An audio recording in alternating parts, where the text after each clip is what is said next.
guys. We got some cheese curls today.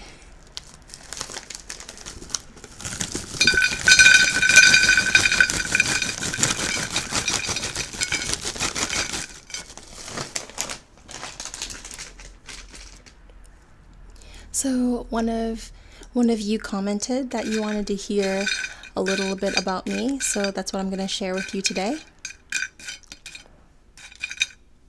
I'm eating these with chopsticks because I don't like cheesy fingers.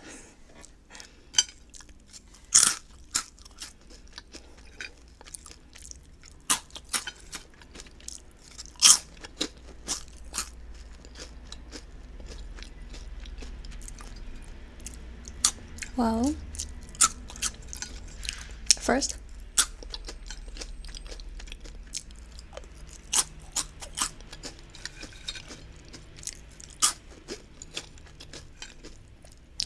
I went to college in the Northeast, in the Boston area. A really good college, just outside of Boston.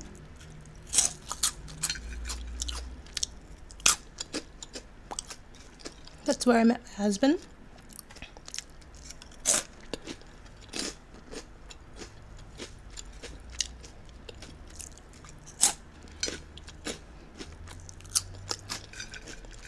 I was always like a goody two shoes. Like, follow what my parents say, study hard in school, like, not get in trouble.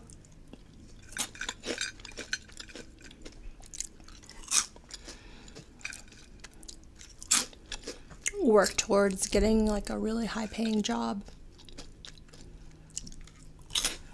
So I started working at this kind of famous defense company. I was making really good money. I was managing their like accounts.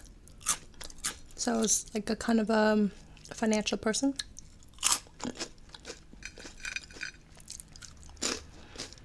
And I was working there for a few years, but I just wasn't happy at all. At that point, I had already paid off my student loans. And I felt like I didn't, like, since I did everything that I thought my parents were asking me to do, like achieve and go to a great school, get a great job, I felt like I fulfilled my end of the bargain. And at that point, I figured it was time for me to do what I wanted to do. So I applied to this program to teach English in France. It was just through the French Council of Education. Some people do the same thing in Japan, called the JET program. You can do it in China, I think. You can do it like in various countries. You teach English. And it's a part-time job. So I chose the cities. They make you choose 3 different potential cities that you would be willing to work in. And they place you.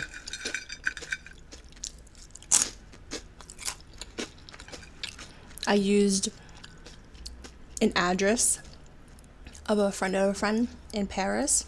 So I got placed in central Paris. If you didn't have that, they would probably put you out in the countryside, in the suburbs. But if I'm going to move to France, I want to be in the city. So that's where I was placed. I was placed in that school.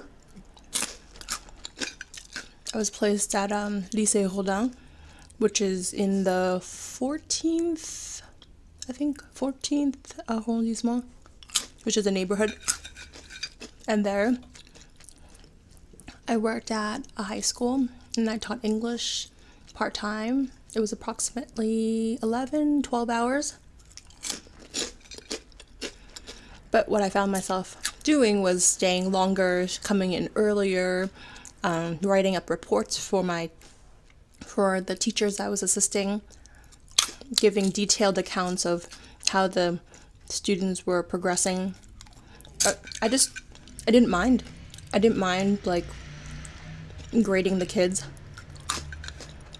I had 4 columns. One was for vocabulary, one was for their pronunciation, another was for, like, errors or sentence structure, and, like, one last column was for, like, the depth they were able to explain themselves. And in France, they grade out of a 20. So a 20 out of 20 is perfect. No one gets a 20 out of 20. Apparently they say that God only gets 20 out of 20. And then no one gets a 19 out of 20 because that's only for the teacher.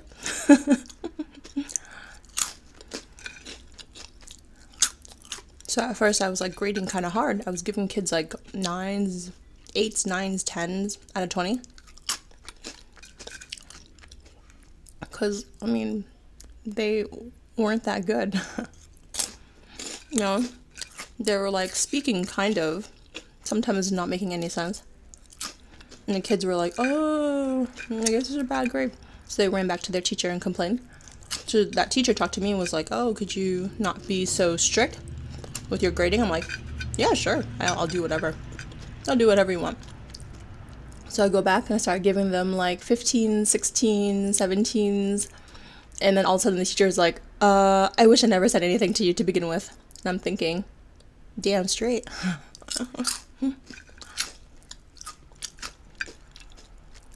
I think that was one of the lessons where I learned just to listen to myself.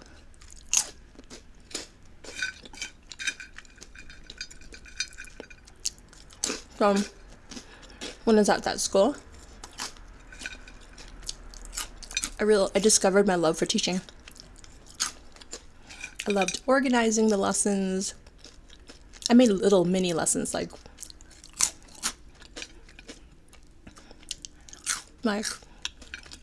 create a song about any topic you want. You have, 30 minutes to write it up and practice it. In the last 20 minutes of class, everyone gets a chance to perform their 5-minute song or theater skit. Or I had political cartoons for the higher level kids, and they had to walk me through what that political cartoon meant and their personal opinions. I had a lot of downtime too. I mean, 11 hours of work a week wasn't that much. So I visited a lot of sites. I went to museums, I went shopping. I traveled. I had Fridays off, so I had long weekends. I went to London, and I went to Scotland. I went to Edinburgh, Glasgow. I went to Greece and Milan. And these are like 1-hour flights, like really quick. Hop on the plane.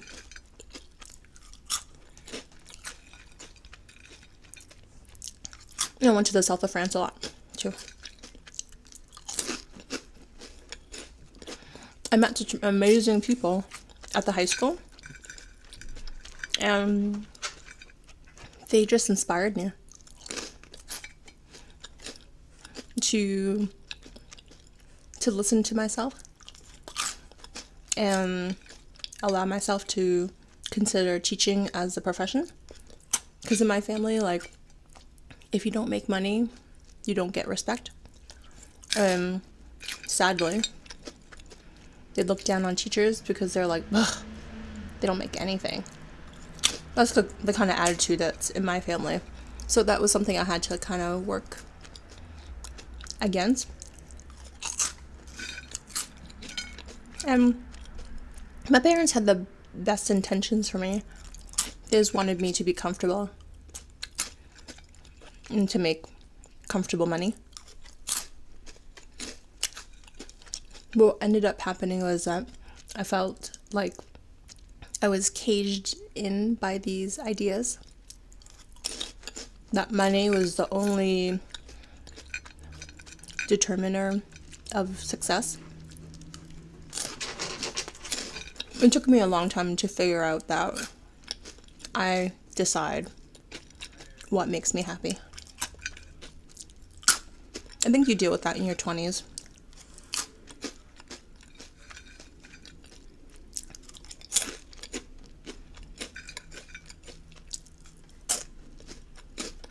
So when my year contract finished, I came back to the States, and I did hold off on starting a teaching program, a graduate program, for like a year, because I was still dealing with like guilt from my parents, thinking that I'm not good enough. I think that's really hard, developing like a sense of self in order to push through when there are obstacles. And your own family can be an obstacle. What they think you should do versus what you think you should do. But ultimately, you're the only one who has to live with your life. So, with the support of my husband, I did my graduate program in like a year and a half. I was trying to do it as fast as I could. I was taking like 5 classes at one point because I just wanted to get it done and to start working. And people really thought I was like, oh my god, you're taking 5 classes, you're driving yourself insane. Because like, if you think about courses in high school, if you take 2 high school courses and condensed it in a year, that's what 1 semester of college is like. So 2 full years of a course in high school is equivalent to 1 semester in college. And then 2 semester undergraduate courses is equivalent to 1 graduate course, depending on how seriously you took it. I was really serious. I just wanted to get straight A's, even though grades don't really matter in the graduate program. It mattered to me because I was paying for it and I wanted to get the most out of it. So I needed straight A's. I probably was driving myself a little crazy there. But there are definitely people who were like in my group sometimes who were just kind of like, who were just so carefree about getting things done. And I was just like, oh my god. You know, I was always a serious student. Oh, I got my graduate degree in high school education, teaching mathematics. And I immediately got this job outside of Boston at a school in a major city. And the first year was really rough. When you're a first year teacher, you're stuck with the lowest level. The kids who aren't motivated, the kids who, are taking drugs, who are showing up to school high or drunk, smoking at school. You get the kids who don't want to be there, which was really hard for me because no matter how much lesson planning I was doing and how much I wanted to show them, they were just like, I don't care, and it's kind of hard to fight that.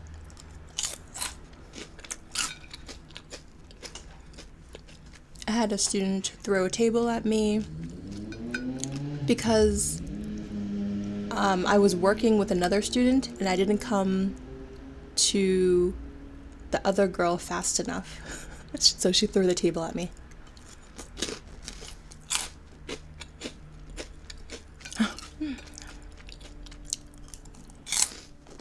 Yeah. Inner city schools are no joke. It's hard stuff. I could see people totally getting burnt out. My second year there was a lot better because I was on a team, a freshman team, so I was teaching like algebra and geometry, and I had one honors class and then another kind of honors class. So those kids were like the good kids, the kids who wanted to learn, the kids who were behaved, the kids who were raised right.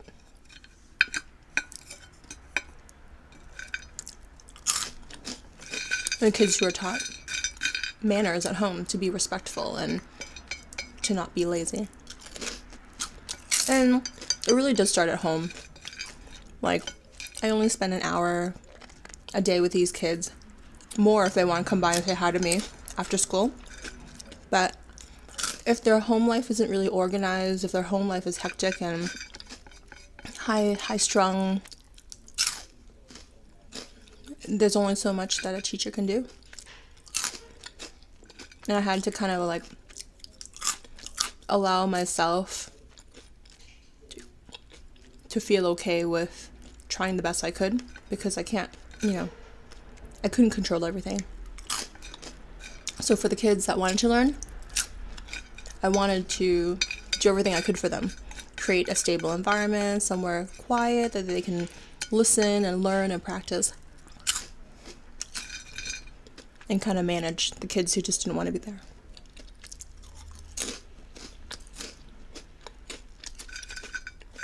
I think my kids knew that I really cared about them.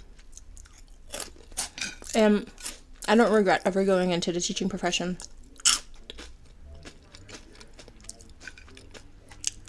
I love teaching. I love connecting with people. And YouTube has given me that opportunity, which is kind of cool.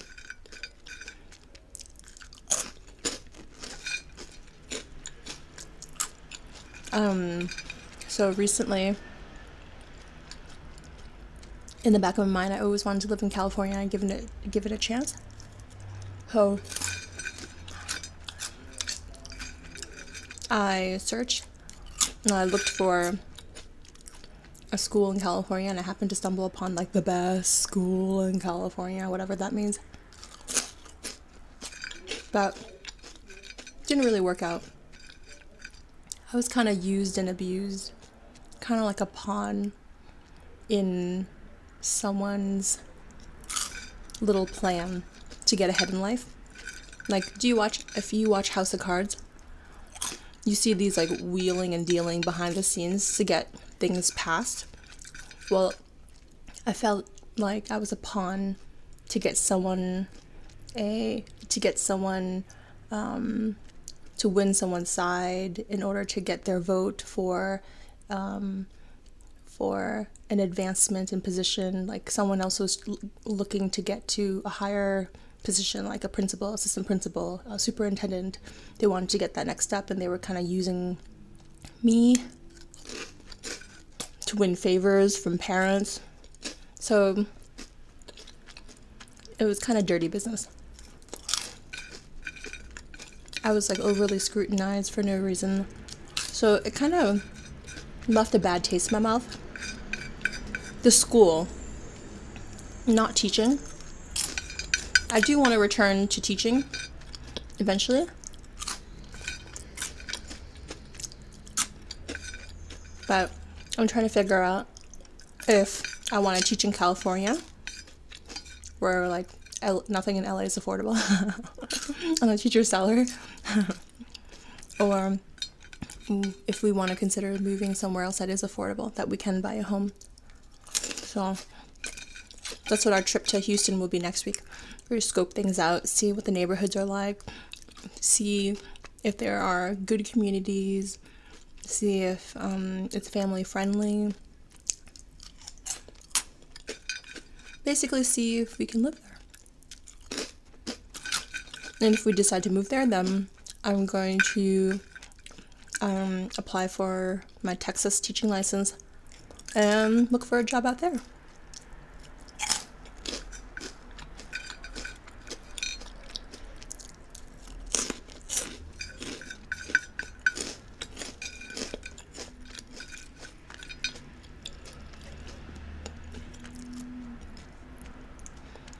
I do think about my students, like my old students, my past students, well, the sweet ones, the good ones.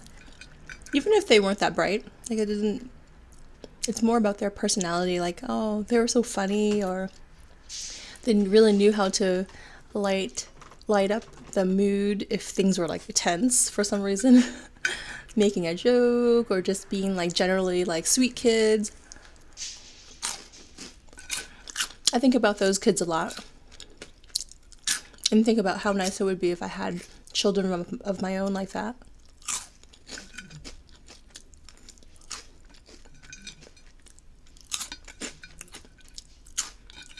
This is really, it's kind of cool. You're raising human beings.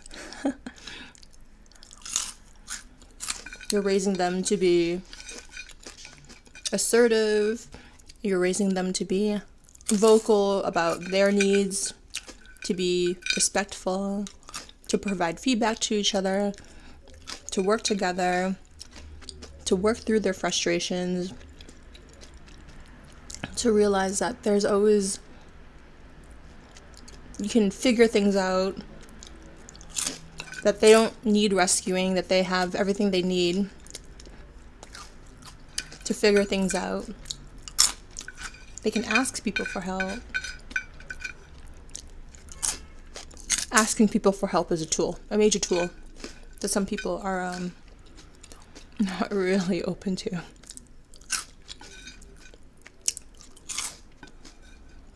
But yeah, I have really good memories of my teaching days.